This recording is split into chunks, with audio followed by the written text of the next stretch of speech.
Being a senior member of the royal family means you get all sorts of fancy titles, including HRH, dukedoms and honorary ranks. But the Queen's relatives who are further down the line of succession don't have this privilege, which means they have to use a normal surname like the rest of us. So while Prince George, Princess Charlotte and Prince Louis use their parents' Cambridge title as their surname at school, their cousins Archie and Lilibet use the royal family's official last name, Mountbatten, Windsor.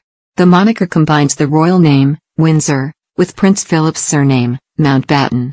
However, the name caused a massive row in the royal family and was even raised in the Houses of Parliament, resulting in a rift between the Queen and her husband.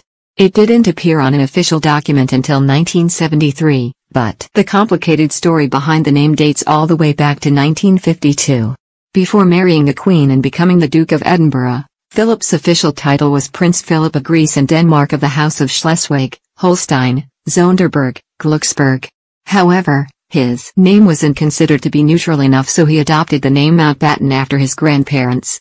When the then Princess Elizabeth had the couple's first child, Prince Charles, in 1948, he assumed, due to tradition, that their little one would take his name.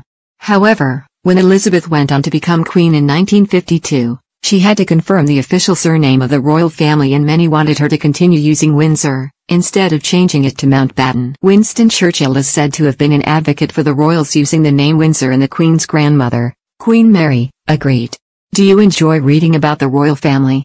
Sign up for all the best royal news from the Mirror here. It is said to have caused such an issue that the matter was even discussed in Parliament. In the end, the Queen decided to support her family's views and the name Windsor was used. At the time, Philip reportedly said, "I am nothing but a bloody amoeba. I'm the only man in the country not allowed to give his name to his own children." The topic continued to bother him for years to come, but it wasn't until 1960 that Elizabeth decided to do something more about it. When the couple fell pregnant with their third child, Elizabeth was Queen and Philip was still keen for his children to have his surname. So in 1960, Her Majesty is said to have gone to see Harold Macmillan, who had then taken over as PM.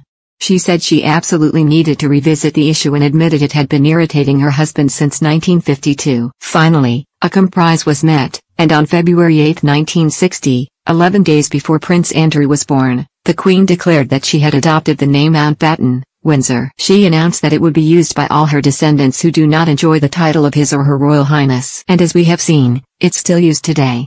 A statement on the royal website explains, the royal family name of Windsor was confirmed by the Queen after her accession in 1952. However, in 1960, the Queen and the Duke of Edinburgh decided that they would like their own direct descendants to be distinguished from the rest of the royal family, without changing the name of the royal house, as Windsor is the surname used by all the male and unmarried female descendants of George V. It was therefore declared in the Privy Council that the Queen's descendants, other than those with the style of Royal Highness and the title of Prince/Princess, or female descendants who marry, would carry the name of Mountbatten, Windsor.